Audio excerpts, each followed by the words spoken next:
പ്രിയപ്പെട്ടവരെ, എല്ലാവർക്കും നേർമുഖം യൂട്യൂബ് ചാനലിലേക്ക് സ്വാഗതം.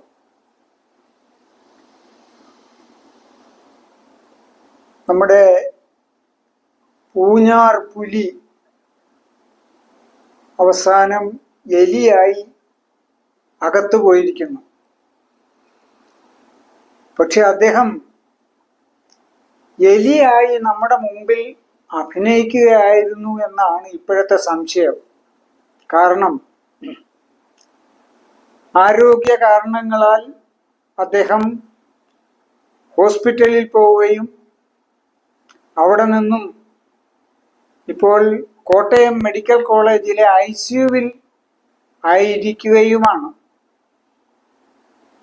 ഇത്ര പെട്ടെന്ന് ഹൃദയ സംബന്ധമായ അസുഖമുണ്ടാവുകയോ അല്ലെങ്കിൽ ECGയിൽ വേരിയേഷൻ വരികയോ ഒക്കെ ചെയ്യുക എന്ന് പറഞ്ഞാൽ അസുഖം എപ്പോഴും ആർക്കും ഉണ്ടാകാം. എങ്കിൽ തന്നെയും അതൊക്കെ കുറെ സംശയം ഉളവാക്കുന്ന കാര്യമാണ്. ഇതിൻ്റെ അന്തർധാര എന്താണെന്നുള്ളത് വെളിവാകേണ്ടിയിരിക്കുന്നു. അത് വെളിവാകുമെന്ന് തന്നെ പ്രതീക്ഷിക്കാം. ആ തരത്തിലേക്ക് നമ്മുടെ മാധ്യമങ്ങളുടെയൊക്കെ ചർച്ചകൾ നീങ്ങുന്നുണ്ട്. നമ്മുടെ രാഷ്ട്രീയ നേതാക്കന്മാരുടെയൊക്കെ വിലയിരുത്തലുകളും വരുന്നുണ്ട്. അപ്പൊ നമുക്കെന്തായാലും അത് കാത്തിരിക്കാം, അല്ലാതെ എന്ത് ചെയ്യാന്. ഞാനിവിടെ പറയാൻ ഉദ്ദേശിക്കുന്നത്, PC ജോർജ് എന്ന വർഗീയ വിഷം വമിപ്പിക്കുന്ന ആ മനുഷ്യൻ നിയമത്തിന്റെ പിടിയിലായി കഴിഞ്ഞപ്പോൾ നമുക്കറിയാം, PC ജോർജിനെയും വെല്ലുന്ന ചില വിഷജന്തുക്കൾ നമ്മളുടെ ഇടയിലുണ്ടെന്നുള്ളത് അറിയാം. ഏതു നേരവും വർഗീയതയുടെ വിഷം തുപ്പുന്ന ചില വ്യക്തികൾ. അതിലൊന്നാണ് കെന്നഡി കരിമ്പിൻകാല, മറ്റൊന്ന് TG മോഹൻദാസ്. ഈ രണ്ടു പേരെയും പ്രിയപ്പെട്ട പ്രേക്ഷകരെ പരിചയപ്പെടുത്തേണ്ട കാര്യമൊന്നുമില്ല. ഇവര് രണ്ടുപേരും വാ തുറക്കുന്നത് ഇസ്ലാം വിരുദ്ധത പറയാൻ വേണ്ടിയിട്ടാണ്. മുസ്ലിങ്ങളെ ആക്ഷേപിക്കുവാനും തെറി പറയുവാനും വേണ്ടി മാത്രമാണ് ഈ രണ്ടുപേരും വാ തുറക്കുന്നത്, പിന്നെ ഭക്ഷണം കഴിക്കാൻ. PC ജോർജ് അകത്തായിടം മുതൽ ഇവര് രണ്ടുപേരും സജീവമായി നിന്ന് PC ജോർജിനെ ന്യായീകരിക്കുകയും അദ്ദേഹത്തെ മഹത്വപ്പെടുത്തുകയും അദ്ദേഹം ഒരു മഹാപുരുഷനാണെന്ന് വരുത്തി തീർക്കുവാനുള്ള വലിയ ബദ്ധശ്രമമാണ് ഇപ്പോൾ നടത്തിക്കൊണ്ടിരിക്കുന്നത്. വലിയ മതസൗഹാർദ്ദം കാത്തു സൂക്ഷിച്ചിരുന്നയാൾ, പ്രത്യേകിച്ച് സ്വന്തം നാട്ടിലും അതുപോലെ തന്നെ ഈരാറ്റുപേട്ടയിലുമൊക്കെയുള്ള മുസ്ലിങ്ങളെ അങ്ങ് സ്നേഹം കൊണ്ട് വീർപ്പ് മുട്ടിച്ചിരുന്ന ആളാണെന്നൊക്കെ വരുത്താനുള്ള ശ്രമമൊക്കെ ഇവർ നടത്തുന്നുണ്ട്. പക്ഷേ ഇയാളുടെ ചെയ്തികൾ എന്തായിരുന്നെന്നും ഇയാൾ അവസാനം ഇയാൾ എടുത്ത നിലപാട് എന്താണെന്നും ഒക്കെ ഉള്ളത് ആ നാട്ടുകാർ പതുക്കെ പുറത്ത് വിട്ടുകൊണ്ടിരിക്കുകയാണ്. അതവർ നേരത്തെ പറയാൻ തുടങ്ങിയിരുന്നു. പക്ഷേ ഇയാളെ ന്യായീകരിച്ചുകൊണ്ട് ഈ വിഷജീവികൾ രംഗത്ത് വന്നതോടുകൂടി നാട്ടുകാരും പ്രതികരിക്കാൻ തുടങ്ങിയിട്ടുണ്ട്. കെന്നഡി കരിമ്പിൻകാല എന്ന് പറയുന്ന മനുഷ്യൻ, അദ്ദേഹത്തെ ഒരു മനുഷ്യനായി കണക്കാക്കാൻ പോലും കഴിയുമെന്ന് എനിക്ക് തോന്നുന്നില്ല. ഇത്രത്തോളം വർഗീയ വിദ്വേഷം, വർഗീയതയൊക്കെ പറയുന്നതിന് മനുഷ്യന് ചില പരിമിതികളുണ്ട്. ഉളുപ്പ് എന്ന് പറഞ്ഞൊരു കാര്യമുണ്ട്. ഒരാളെ വിമർശിക്കുന്നതിനും അല്ലെ ഒരു സമുദായത്തെ വിമർശിക്കുന്നതിനും അവരാരായിക്കോട്ടെ അവരുടെ വിശ്വാസങ്ങളെ ഈ രീതിയിൽ അവഹേളിക്കുന്നതിനുമൊക്കെ ഒരു പരിധിയുണ്ട്. പക്ഷേ ഞാൻ ആലോചിക്കുകയാണ്, എൻ്റെ ജീവിതത്തിൽ ഞാൻ ആദ്യമായി ഈ കരിമ്പിൻകാല എന്ന് കേട്ടിട്ടുള്ളത് വളരെ പേരുകേട്ട ഒരു കള്ളുഷാപ്പിനെ കുറിച്ചാണ്. കരിമ്പിൻകാല കള്ളുഷാപ്പ്. നമ്മുടെ പല സിനിമാ പാട്ടുകളിൽ വരെ എഴുത്തുകാർ ആ ഷാപ്പിനെ എടുത്തുപയോഗിച്ചിട്ടുണ്ട്.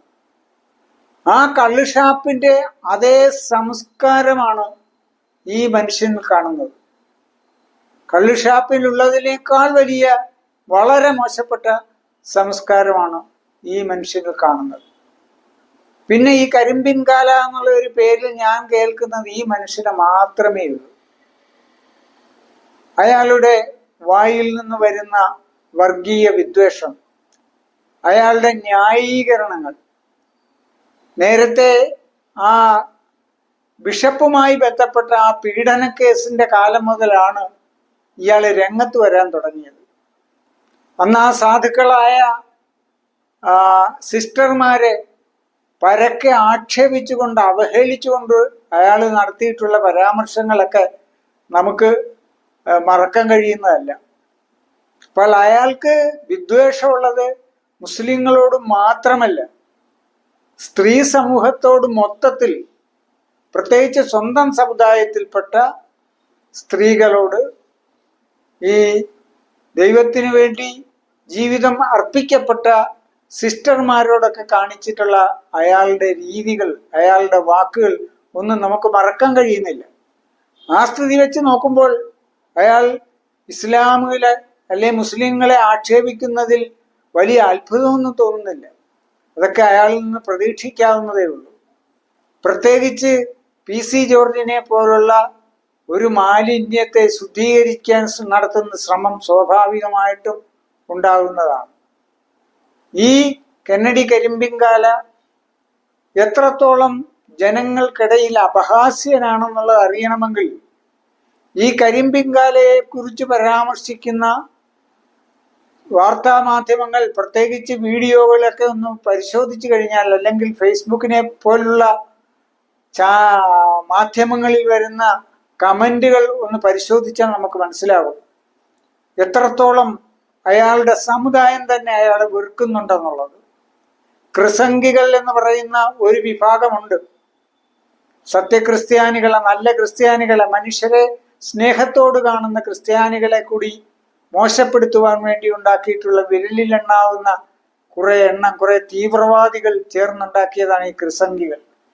ആ ക്രിസംഗികളുടെയൊക്കെ ഒരു അപ്പോസ്തലനാണ് സത്യത്തിൽ ഇപ്പോഴും ഈ കരിമ്പിൻകാല.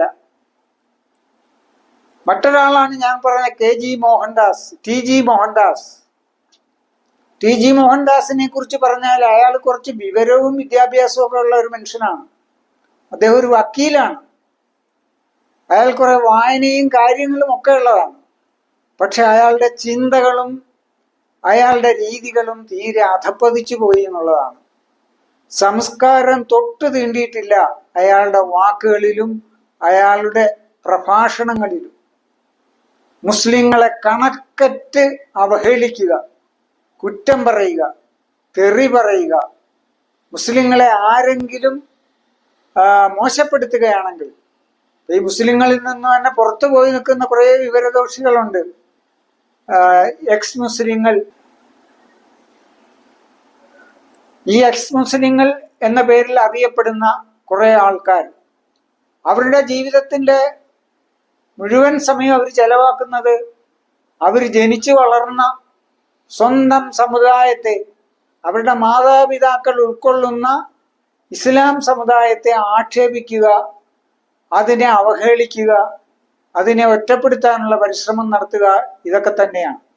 അങ്ങനെയുള്ള ആളുകളൊക്കെയാണ് ഈ മോഹൻദാസിന്റെ ചങ്ങാതിമാർ.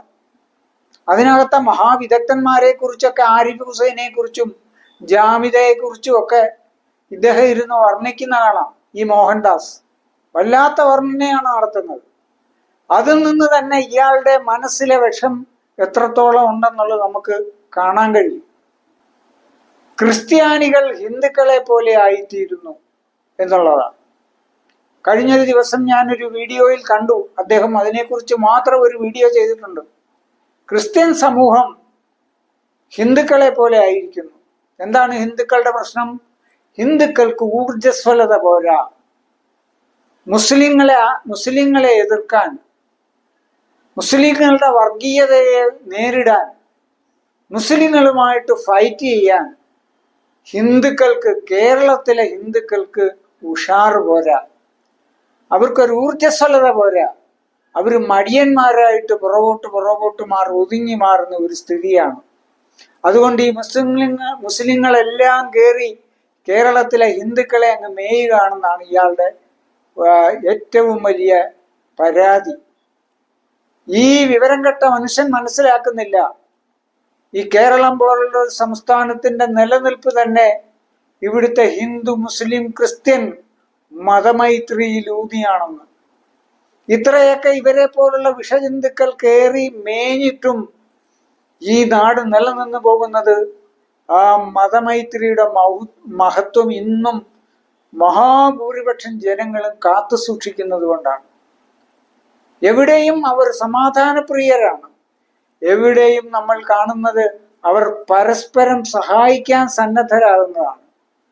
ഹിന്ദുക്കൾ മുസ്ലിങ്ങളുടെ കാര്യത്തിൽ ഇടപെടുക, മുസ്ലിങ്ങൾ ഹിന്ദുക്കളുടെ കാര്യത്തിൽ ഇടപെടുക, ഇരുകൂട്ടരും ക്രിസ്ത്യാനികളുടെ കാര്യത്തിൽ ഇടപെടുക, അവരുടെ ജീവിതത്തിലോ കുടുംബത്തിലോ ഒരു വിഷമം ഉണ്ടായിക്കഴിഞ്ഞാൽ അതിൽ പങ്കുചേർന്ന് അവരോടൊപ്പം നിൽക്കുകയും അവരെ സഹായിക്കുകയും ചെയ്യുന്നുള്ള ഒരു വലിയ മഹാമനസ്കത പരസ്പരം കാത്തു സൂക്ഷിക്കുന്നുണ്ട്. ഈ എക്സ് മുസ്ലിമുകളോ അല്ലെങ്കിൽ ഈ മോഹൻദാസിനെ പോലുള്ള അല്ലെങ്കിൽ ഈ കെന്നഡിയെ പോലുള്ള ആളുകളോ വല്ലതും കയറി എന്തെല്ലാം പണി നടത്തിയിട്ടും അതൊന്നും അങ്ങോട്ട് ഏൽക്കുന്നില്ല. അതാണ് ഈ TG മോഹൻദാസിന്റെ ഏറ്റവും വലിയ വിഷമം. ഹിന്ദുക്കളെ പോലെ ആകുന്നു ക്രിസ്ത്യാനികളും. അല്ലെങ്കിൽ ഈ മുസ്ലിങ്ങളെ ശക്തമായി തിരിച്ചടിക്കാൻ ക്രിസ്ത്യാനികൾ രംഗത്ത് വരേണ്ടതല്ലേ? എല്ലാ ക്രിസ്ത്യാനികളും അങ്ങ് ക്രിസംഖ്യകളായി തീരേണ്ടതല്ലേ എന്നുള്ള രീതിയിലാണ് ഇദ്ദേഹത്തിന്റെ പ്രയോഗം. അപ്പൊ ക്രിസ്ത്യാനികൾ വളരെ മൗനിക്കുന്നു കാര്യങ്ങളിൽ. മുസ്ലിങ്ങളുടെ ഭാഗത്തു നിന്ന് പ്രകോപനം ഉണ്ടായാൽ തന്നെയും എതിർക്കാൻ ക്രിസ്ത്യാനികൾ പുറകോട്ട് മാറി നിൽക്കുന്നു എന്നുള്ളതാണ് ഇയാളുടെ ഏറ്റവും വലിയ പരാതി. അങ്ങനെ ഹിന്ദുക്കളും ക്രിസ്ത്യാനികളും മുസ്ലിങ്ങളെ നേരിടാൻ തയ്യാറാവുന്നില്ല എന്നുള്ളതാണ് ആ പരാതി. പക്ഷെ ഇയാൾ അത് മനസ്സിലാക്കുന്നില്ല. ഈ സമുദായങ്ങളെല്ലാം എത്ര പുരോഗമനമായാണ് നമ്മുടെ നാട്ടിൽ ചിന്തിക്കുന്നത് എന്നുള്ളത്. പിന്നെ ഈ കെന്നഡിയെ കുറിച്ച് തന്നെ ഞാൻ ആലോചിക്കുമ്പോൾ ഒരു കാര്യം പറയാനുണ്ട്. അയാളുടെ പേരിനോടൊപ്പം ഒരു കരിമ്പിൻകാല പോലെ തന്നെ ആണ് എടുത്തുപയോഗിച്ചിരിക്കുന്ന ആ മാതാപിതാക്കൾ നല്ലത് ഉദ്ദേശിച്ചോ ദുരുദ്ദേശത്തോടോ ദുരുദ്ദേശത്തോടെ ഏതായാലും ആയിരിക്കത്തില്ല. ആ മാതാപിതാക്കൾ നല്ലത് ഉദ്ദേശിച്ചുകൊണ്ട് തന്നെ ആയിരിക്കും അയാൾക്ക് കെന്നഡി എന്ന് പേര് കൊടുത്തത്. ലോകം കണ്ടിട്ടുള്ള ഏറ്റവും വലിയ മഹാന്മാരിൽ ഒരാളാണ് കെന്നഡി എന്ന് പറയുന്നത്. അദ്ദേഹം അമേരിക്കൻ പ്രസിഡന്റ് ആയിരുന്നെങ്കിൽ തന്നെയും അമേരിക്കൻ പ്രസിഡന്റുമാരിൽ ഏറ്റവും മികച്ച ഒരു വലിയ വ്യക്തിത്വത്തിനുടമയായിരുന്നു കെന്നഡി. ഏറ്റവും കൂടുതൽ സൗഹാർദ്ദമുള്ള, എത്രയും കൂടുതൽ മതസൗഹാർദ്ദവും സ്നേഹവുമുള്ള ഒരു വലിയ മനുഷ്യനായിരുന്നു. നമ്മുടെ ജവഹർലാൽ നെഹ്റുവിന്റെ പോലും സുഹൃത്തായിരുന്നു, ഉറ്റ സുഹൃത്തായിരുന്നു കെന്നഡി എന്ന് മനസ്സിലാക്കണം. ഈ പറയപ്പെടുന്ന ഈ മോഹൻദാസും അതുപോലെ തന്നെ ഈ കെന്നഡിയും എല്ലാം തന്നെ സമ്മേളിക്കുന്നത് ഒരു ജനം ടിവിയിലാണ്. നിങ്ങൾക്കറിയാം, അതിനെ സാധാരണ ജനങ്ങൾ ഇപ്പൊ വന്ന് മലൻ TV എന്നാണ് വിളിക്കുന്നത്.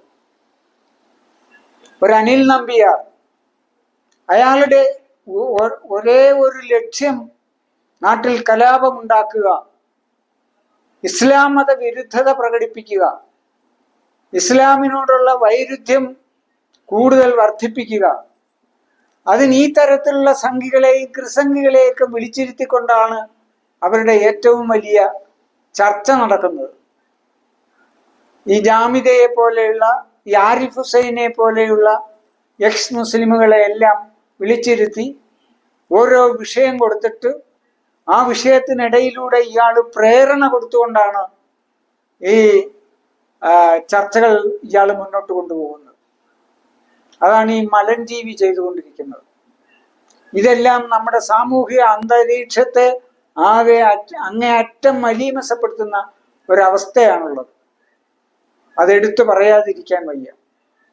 ഇതിനെതിരെ സമൂഹം ജാഗ്രതപ്പെടണം, സമുദായങ്ങൾ ജാഗ്രതപ്പെടണം, നമ്മുടെ ചിന്തകന്മാർ ജാഗ്രതപ്പെടണം എന്ന് മാത്രമാണ് എനിക്ക് പറയാനുള്ളത്. അതുപോലെ തന്നെ ഓരോ മതത്തിലെയും വിശ്വാസികൾ ജാഗ്രതപ്പെടണം എന്നാണ് എനിക്ക് പറയുവാനുള്ളത്.